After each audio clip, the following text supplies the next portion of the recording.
Hello friend, आप सभी का आपके अपने यूट्यूब चैनल ब्राइट बुद्धि में आप सभी का स्वागत है। तो हम आज से रसायन विज्ञान लूसेंट की रसायन विज्ञान की बुक की हम यहाँ पर एनालिसिस करेंगे। ठीक है, यहाँ पे हम लूसेंट के रसायन विज्ञान की बुक के हम यहाँ पे एनालिसिस करेंगे, जो कि एग्जाम की दृष्टि से बहुत ही महत्वपूर्ण है। और यहाँ से हमारा रसायन विज्ञान अर्थात केमिस्ट्री के टॉपिक्स जो है वो यहाँ से क्लियर हो जाएगा। तो आप यहाँ से देख करके अपने बीपीएससी टीआरई 4.0 की तैयारी यहाँ से कर सकते हैं, जो कि एग्ज़ाम की दृष्टि बहुत ही इम्पोर्टेंट है रसायन विज्ञान। वीडियो में अच्छा लगे तो लाइक कमेंट शेयर जरूर कीजिए अपने हिंद में दोस्तों के साथ, और जो भी सुझाव देना चाहते हैं तो कमेंट बॉक्स में अपने राय को भी लिख सकते हैं। तो हम यहाँ से रसायन विज्ञान पढ़ेंगे, उसके बाद हम इसी के बायो पोर्शन को भी हम यहाँ से कंप्लीट करेंगे। और वीडियो अच्छा लगे तो ज़रूर लाइक करें, और जो चैनल पर पहली बार आए हों सब्सक्राइब करके बेल घंटी जरूर बजाएं। तो चलिए हम शुरू करते हैं। रसायन विज्ञान क्या है? रसायन विज्ञान अर्थात केमिस्ट्री क्या है? तो ये मतलब कि ये विज्ञान की वो शाखा है जिसके अंतर्गत पदार्थों के गुण, संगठन, संरचना तथा उनमें होने वाले परिवर्तनों का अध्ययन किया जाता है। विज्ञान की उस शाखा के अंतर्गत जिसमें पदार्थ के गुण, संगठन, संरचना तथा उनमें होने वाले परिवर्तनों का अध्ययन जिसमें करते हैं उसे हम रसायन विज्ञान कहते हैं, अर्थात केमिस्ट्री। तो केमिस्ट्री शब्द की उत्पत्ति देखा जाए, है ना, केमिस्ट्री अर्थात रसायन विज्ञान जो शब्द की उत्पत्ति हुई है ये मिस्र के प्राचीन शब्द कीमिया से हुई है। कहाँ से? कीमिया से केमिस्ट्री शब्द की उत्पत्ति हुई है, जिसका अर्थ होता है काला रंग। मिस्र के लोग काली मिट्टी को केमी कहते थे, और प्रारंभ में रसायन विज्ञान के अध्ययन को केमीटेकिंग कहा जाता था। जो समझ में आया होगा कि केमिस्ट्री शब्द की उत्पत्ति कहाँ से और इसका अर्थ क्या है, समझ में आया होगा। और केमिस्ट्री के अंतर्गत हम पदार्थों के गुण, संगठन, संरचना तथा उनमें होने वाले भौतिक या उनमें होने वाले परिवर्तनों का अध्ययन किया जाता है। केमिस्ट्री शब्द की उत्पत्ति जो है या रसायन, हिंदी में हम इसे रसायन विज्ञान कहते हैं, और या केमिस्ट्री। तो केमिस्ट्री शब्द की जो उत्पत्ति हुई है ये मिस्र शब्द से हुआ है, जिसका मिस्र शब्द कीमिया से हुआ है, जिसका अर्थ होता है काला रंग। मिस्र के लोग काली मिट्टी को केमी कहते थे, और प्रारंभ में रसायन विज्ञान के अध्ययन को हम केमीटेकिंग कहा जाता था। लेवासिये जो हैं, लेवासिये रसायन विज्ञान के जनक कहा जाता है। लेवासिये जो हैं ये रसायन विज्ञान के जनक हैं। पदार्थ एवं उसकी प्रकृति। पदार्थ क्या है? दुनिया की कोई भी वस्तु जो स्थान घेरती हो, जिसका द्रव्यमान होता है, जो अपनी संरचना में परिवर्तन का विरोध करती हो, पदार्थ कहलाते हैं। जैसे कि जल, हवा, बालू आदि। तो समझ में आया होगा कि पदार्थ क्या है। पदार्थ कोई भी वस्तु जो स्थान घेरता हो, जिसका द्रव्यमान होता है और वो जो अपनी संरचनाओं में परिवर्तन करने का विरोध करती हो, वो पदार्थ कहलाता है। उदाहरण जैसे कि जल, हवा और बालू, क्योंकि जल भी स्थान घेरता है और इसका अपना खुद का द्रव्यमान है, हवा भी और बालू में भी। प्रारंभ में भारतीयों और यूनानियों का अनुमान था कि प्रकृति की सारी वस्तुएं 5 तत्वों के संयोग से बनी हुई हैं। ये 5 तत्व में आता है क्षितिज, जल, पावक, गगन और समीर, अर्थात पृथ्वी, जल, आग, आकाश और हवा। ये 5 तत्वों से मिलकर के प्रकृति की सारी वस्तुएं बनी हुई हैं। प्रारंभ में भारतीयों और यूनानियों का मानना था। भारत के महान कृषि कणाद के अनुसार सभी पदार्थ अत्यंत सूक्ष्म कणों से मिलकर बने हैं, जिसे हम परमाणु कहते हैं। अभी आपको यहाँ से विशेष ध्यान देना है। इन शब्द के जो शब्द दिए हुए हैं, परमाणु, आणु, है ना, और तभी आप रसायन विज्ञान को समझ सकते हैं अच्छी तरीक़ा से। इसीलिए आप इन चीज़ों को जब भी कोई चीज़ें पढ़ना शुरू करें, स्टार्टिंग पॉइंट समझ में नहीं आता है तो आपको बेसिक पढ़ने की ज़रूरत होती है। इसीलिए जब भी कोई भी चीज़ें, कहीं भी प्रश्न अगर किसी बहुविकल्पी में आपको समझ में नहीं आता है तो आप अवश्य उसके बेसिक को समझने की कोशिश करिए, आपको ज़रूर आएगा। इसीलिए आप यहाँ पे एक एक शब्दों को, परमाणु, अणु, इसके बाद ठोस, द्रव, गैस, ये सारी चीज़ें क्या हैं हम यहाँ पर एक एक करके समझेंगे, जो कि बहुत इंपॉर्टेंट वीडियो है। वीडियो अगर आपको अच्छा लग रहा है, पहली बार देख रहे हैं तो प्लीज़ सब्सक्राइब और बेल घंटी जरूर बजाएं, जिससे कि आपको हमारा नोटिफिकेशन आपको सही समय पे जब भी हम अपलोड करें प्राप्त हो। तो चलिए जानते हैं परमाणु क्या है। समझने की कोशिश यहाँ पे ज़रूर कीजिएगा, क्योंकि ये केमिस्ट्री है और यहाँ से अक्सर 4 से 5 क्वेश्चन पूछा जाता है, जो कि एग्ज़ाम की दृष्टि से बहुत ही महत्वपूर्ण है।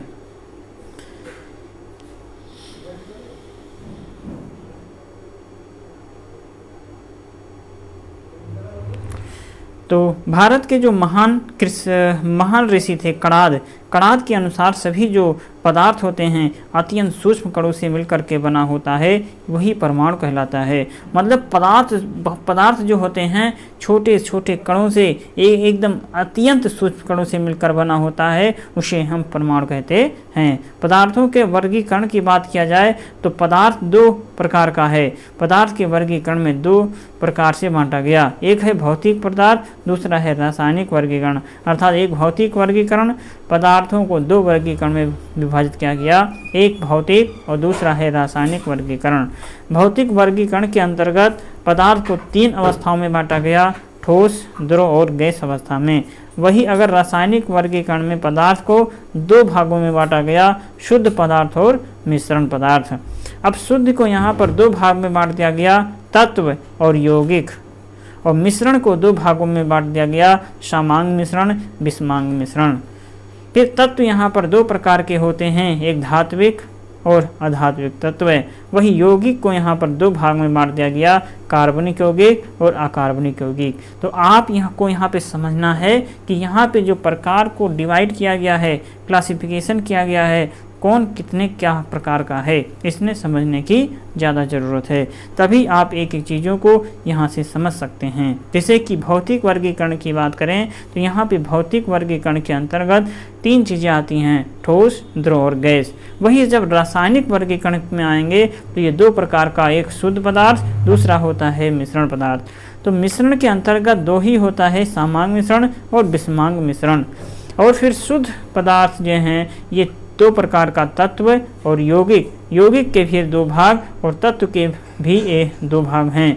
तत्व में धात्विक तत्व और एक अधात्विक है, और यौगिक में कार्बनिक पदार्थ और एक अकार्बनिक पदार्थ आता है। तो आप इसके क्वालिफिकेशन को जरूर ध्यान रखेंगे। फिर इसके बाद हम एक एक के बारे में समझेंगे कि ठोस क्या है, द्रव क्या है और गैस क्या है। तो जानते हैं कि ठोस वस्तु क्या है, जिसे हम इंग्लिश में सॉलिड बोलते हैं। पदार्थ की वो भौतिक अवस्था जिसका आकार एवं आयतन दोनों निश्चित हो, ठोस कहलाता है। अर्थात जिस भी चीज़ों का, जिस पदार्थों का भौतिक अवस्था, जिसका आकार, वो भौतिक अवस्था, पदार्थ की वो भौतिक अवस्था जिसका आकार एवं आयतन दोनों निश्चित होते हैं, दोनों निश्चित होता है, वो ठोस कहलाता है। जैसे कि आप लोहा देखते होंगे, ये स्थान, ये इसमें आयतन भी होता है, अर्थात इसका आकार, जिसका आकार और आयतन, तो इसका आकार भी निश्चित है लोहे का और इसका आयतन भी निश्चित है, इसलिए ये ठोस पदार्थ कहलाएगा। अर्थात पदार्थ की वो भौतिक अवस्था जिसका आकार और आयतन दोनों निश्चित होते हैं, वो ठोस कहलाते हैं। जैसे कि लोहा, लोहे की छड़, लकड़ी की कुर्सी, बर्फ़ का टुकड़ा। आप देखे होंगे कि बर्फ़ का कुछ आकार है और आकार और इसका कोई भार है, और यदि भार है तो ये कोई ना इसका कोई ना कोई आयतन जरूर होगा। इसलिए ठोस में आयतन और जिसका आयतन होगा और आकार जो होगा, ये दोनों निश्चित होते हैं। द्रव क्या है? पदार्थ की वो भौतिक अवस्था जिसका आकार अनिश्चित होते हैं, एवं आयतन निश्चित होता है, द्रव कहलाते हैं। जैसे कि अल्कोहल, पानी, तारपीन का तेल, मिट्टी का तेल, इनका तो आकार निश्चित नहीं है, लेकिन इनका जो द्रव्यमान होता है इनका आयतन निश्चित नहीं होता, आकार जो होता है इनका अनिश्चित होता है। आकार क्या है, जिस भी बर्तन में रख देंगे ये उसी का स्थान ग्रहण कर लेंगी। अगर एक थाली में रख दिए तो खाली थाली के जैसा हो गए, गिलास में उतने ही आयतन को रखेंगे तो इनका आकार अलग अलग बर्तनों में अलग अलग तरह से बनता है। इसीलिए द्रव वो भौतिक अवस्था हो जाता है जिसका आकार अनिश्चित होते हैं और आयतन निश्चित होता है। गैस क्या है, गैस पदार्थ की वो भौतिक अवस्था है जिसका आकार एवं आयतन दोनों अनिश्चित होते हैं, जैसे उसे हम वो गैस कहलाते हैं। जैसे कि हवा, ऑक्सीजन आदि, हम इसे जिस भी बर्तन में रखेंगे ये उसी का आकार ग्रहण कर लेंगी, अर्थात इनका ना कोई आयतन ना ही इनका कोई आकार निश्चित होता है, हम उसी को गैस कहते हैं। गैसों का कोई पृष्ठ नहीं होता है, इसका विसरण बहुत अधिक होता है तथा इसे आसानी से संपीड़ित किया जा सकता है। गैसों का कोई पृष्ठ नहीं होता लेकिन इसका विसरण बहुत अधिक होता है तथा इसे आसानी से संपीड़ित किया जा सकता है। ताप एवं दाब में परिवर्तन करके किसी भी पदार्थ की अवस्था को बदला जा सकता है, परंतु इसके अपवाद भी हैं, जैसे कि लकड़ी, पत्थर, ये केवल ठोस अवस्था में ही रहते हैं। मतलब कहने का है कि अगर हम ताप और दाब में परिवर्तन कर दें तो किसी भी पदार्थ की अवस्था को बदल सकते हैं, लेकिन कुछ ऐसे अपवाद स्वरूप रहते हैं जैसे कि लकड़ी, पत्थर, ये ठोस अवस्था में हैं तो ये ठोस ही में रहेगा। जब तीनों भौतिक अवस्था में रह सकता है, जल जो है ये तीनों भौतिक अवस्था में रह सकता, अर्थात ये ठोस, द्रव और गैस जो है ये तीनों अवस्थाओं में रह सकते हैं। पदार्थ की तीनों भौतिक अवस्थाओं में निम्न रूप से साम्य होता है, ठोस, द्रव, गैस। जैसे कि जल है ये तीनों अवस्थाओं में पाया जाता है। जल जो है तीनों अवस्थाओं में पाया जाता है और पदार्थ के तीन भौतिक अवस्थाओं में निम्न रूप से शामिल होता है, जैसे कि ठोस जो है ये जल जो है ठोस, द्रव, गैस तीनों में पाया जाता है, जिससे यहाँ पे एग्जाम्पल भी दिया गया है जल। कुछ पदार्थ गर्म करने पर सीधे ठोस रूप में गैस बन जाते हैं, इसे हम ऊर्ध्वपातन कहते हैं, जैसे कि आयोडीन, कपूर आदि। पदार्थ की चौथी अवस्था प्लाज्मा एवं पांचवी अवस्था जो है बोस-आइंस्टीन कंडेंसेट है। पदार्थ की चौथी अवस्था प्लाज्मा एवं पांचवी अवस्था बोस-आइंस्टीन कंडेंसेट है। तत्व क्या है, आइए जानते हैं और समझते हैं कि तत्व क्या है। तत्व वो शुद्ध पदार्थ है जिसे किसी भी ज्ञात भौतिक एवं रासायनिक विधियों से ना तो दो या दो से अधिक पदार्थों में विभाजित किया जा सकता है और ना ही अन्य सरल पदार्थों के योग से बनाया जा सकता है, जैसे कि सोना, चांदी, ऑक्सीजन आदि। तत्व क्या है बताइए। तत्व का मतलब है कि तत्व वो शुद्ध पदार्थ है जिसे किसी भी ज्ञात भौतिक एवं रासायनिक विधियों से ना तो दो या दो से अधिक पदार्थों में विभाजित किया जा सकता और ना ही अन्य सरल पदार्थों के योग से बनाया जा सकता है, जैसे सोना, चांदी, ऑक्सीजन आदि।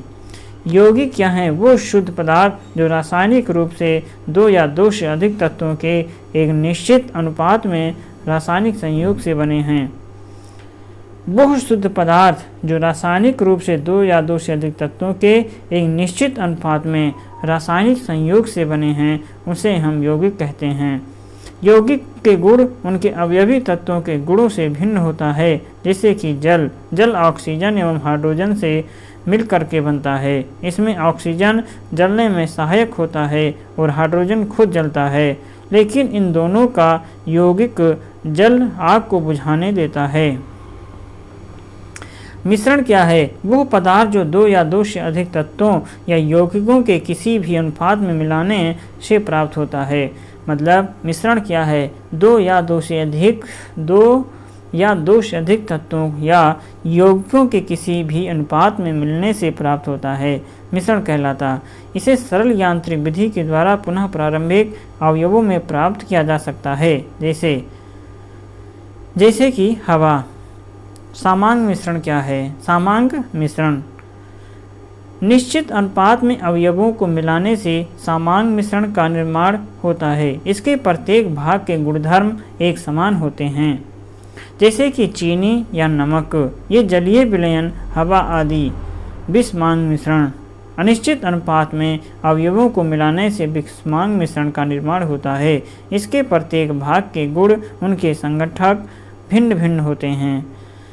तो मिश्रण क्या है? अनिश्चित अनुपात में किसी अवयवों को अनिश्चित अनुपात में अवयवों को मिलाने से विषमांग मिश्रण का निर्माण होता है। सामांग मिश्रण, निश्चित अनुपात में अवयवों को मिलाने से सामांग मिश्रण का निर्माण होता है। इसके प्रत्येक भाग के गुणधर्म एक समान होते हैं, जैसे चीनी या नमक का जलीय विलयन, हवा आदि।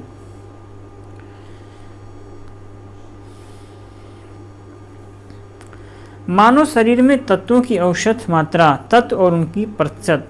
जैसे कि मानव शरीर में तत्वों की औसत मात्रा लगभग कितनी प्रतिशत है? ऑक्सीजन की बात किया जाए तो सामान्य शरीर में तत्वों की औसत मात्रा 65.0, कार्बन 18.0, हाइड्रोजन 10.0, नाइट्रोजन जो है 3.0, कैल्शियम 2.0, फास्फोरस 1.0 और potassium 0.35, sulphur 0.25, sodium 0.15, chlorine 0.15, magnesium 0.05, लोहा 0.004, अन्य तत्व में 0.046 आते हैं, जैसे कि बारूद। मिश्रण को अलग करने की कुछ प्रमुख विधियां हैं। मिश्रण को अलग करने की कुछ प्रमुख विधियां, जैसे कि रवाकर, इसे हम रवाकरण करके या क्रिस्टलाइजेशन के माध्यम से हम मिश्रण को अलग कर सकते हैं। ये एग्जाम की दृष्टि से बहुत महत्वपूर्ण है। आप इसे अच्छे से इसके शब्द को अक्षरशः से ध्यान देंगे, क्योंकि एग्जाम में यहीं से उठा करके सीधे क्वेश्चन पूछ लिया जाता है कि मिश्रण को अलग करने की निम्न में से कौन सी विधियां नहीं हैं। तो नंबर 1 है रवाकरण। ये विधियां हैं जिसे हम इंग्लिश में क्रिस्टलाइजेशन कहते हैं। इस विधि के द्वारा अकार्बनिक ठोस मिश्रण को अलग किया जाता है। इस विधि में अशुद्ध ठोस मिश्रण को उचित विलायक के साथ मिला करके गर्म किया जाता है तथा गर्म अवस्था में ही कीप के द्वारा छान लिया जाता है। छानने के बाद विलयन का कम ताप पर धीरे धीरे ठंडा किया जाता है। ठंडा होने पर शुद्ध पदार्थ क्रिस्टल के रूप में और विलयन से पृथक हो जाता है। जैसे शर्करा नमक के मिश्रण को इथाइल अल्कोहल में 348 के ताप पर गर्म कर इस विधि के द्वारा अलग किया जाता है। आशवन विधि क्या है? जब दो द्रव्यों के क्वथनांकों में अधिक अंतर देखने को मिलता है, मतलब जब द्रव्यों के क्वथनांकों में अधिक अंतर होता है तो उसके मिश्रण को आशवन विधि से पृथक करते हैं, अर्थात यह द्रव्यों के मिश्रण को अलग करने की विधि है। इसका प्रथम भाग वाष्पीकरण एवं दूसरा भाग संघनन कहलाता है। आशवन विधि क्या है? जब दो द्रव्यों के क्वथनांकों में अंतर अधिक होता है तो उसके मिश्रण को आशवन विधि